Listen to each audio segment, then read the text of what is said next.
Something changed at Ferrari in February 2026.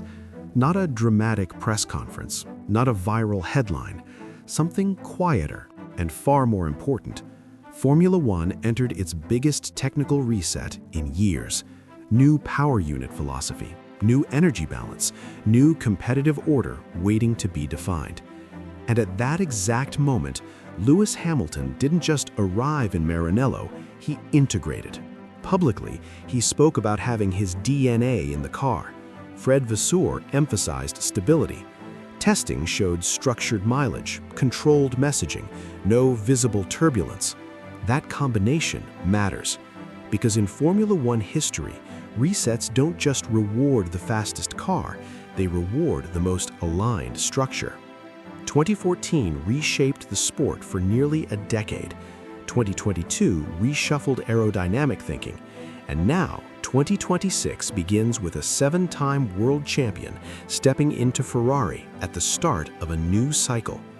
This video breaks down documented statements, structural context, and historical parallels that suggest something bigger may be happening behind the scenes.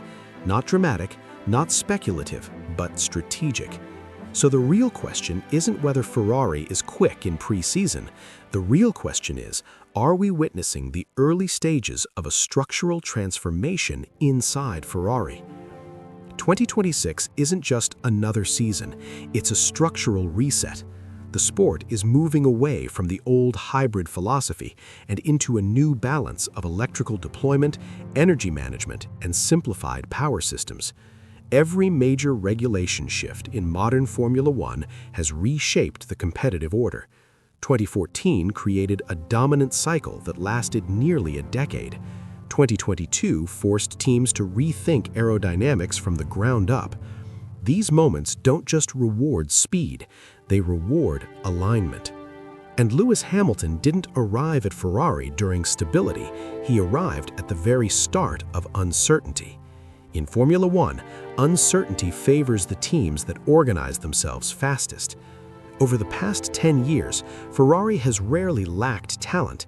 There have been quick cars, strong drivers, competitive weekends, but the deeper challenge has often been consistency. Strategy calls under pressure, leadership transitions, development direction that sometimes felt reactive rather than unified. That context matters when evaluating 2026. Early messaging from Maranello has been notably measured. Fred Vasseur has emphasized stability and long-term structure. Hamilton has spoken publicly about clarity, integration, and feeling comfortable in the project.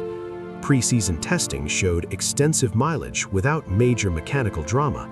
The tone has been controlled, focused. That is a visible shift compared to more turbulent periods in recent Ferrari history. Hamilton's comments also stand out.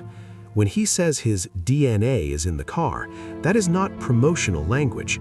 It reflects integration with engineers, simulator work, and adaptation around braking feel and ergonomics, elements he has openly discussed. In Formula One, drivers who influence development direction leave fingerprints that extend beyond lap times. Hamilton has lived through multiple competitive cycles, dominance at Mercedes, regulatory changes, performance downturns, and recovery phases. That experience carries weight in transitional eras. It brings perspective on what stability actually looks like. There is also a historical parallel that cannot be ignored. When Michael Schumacher joined Ferrari in 1996, immediate dominance did not follow.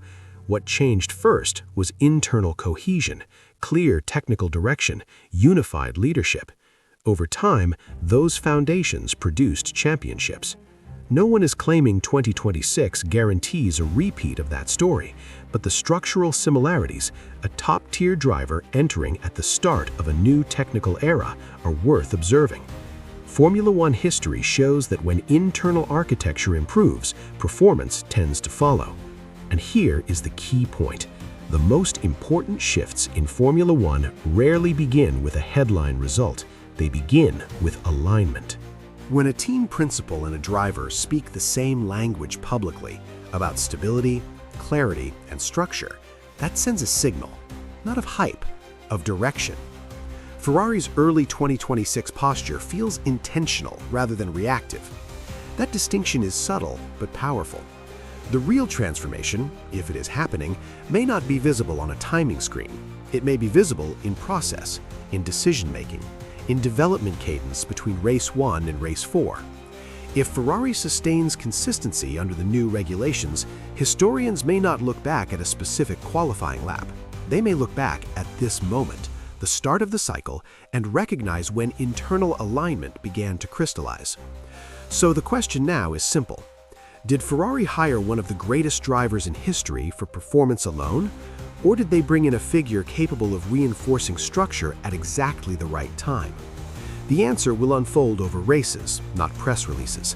But if this era turns into something bigger, February 2026 may eventually be seen not as a preseason footnote, but as the quiet beginning of a new chapter in Ferrari's story. And that is why this moment matters far more than it appears.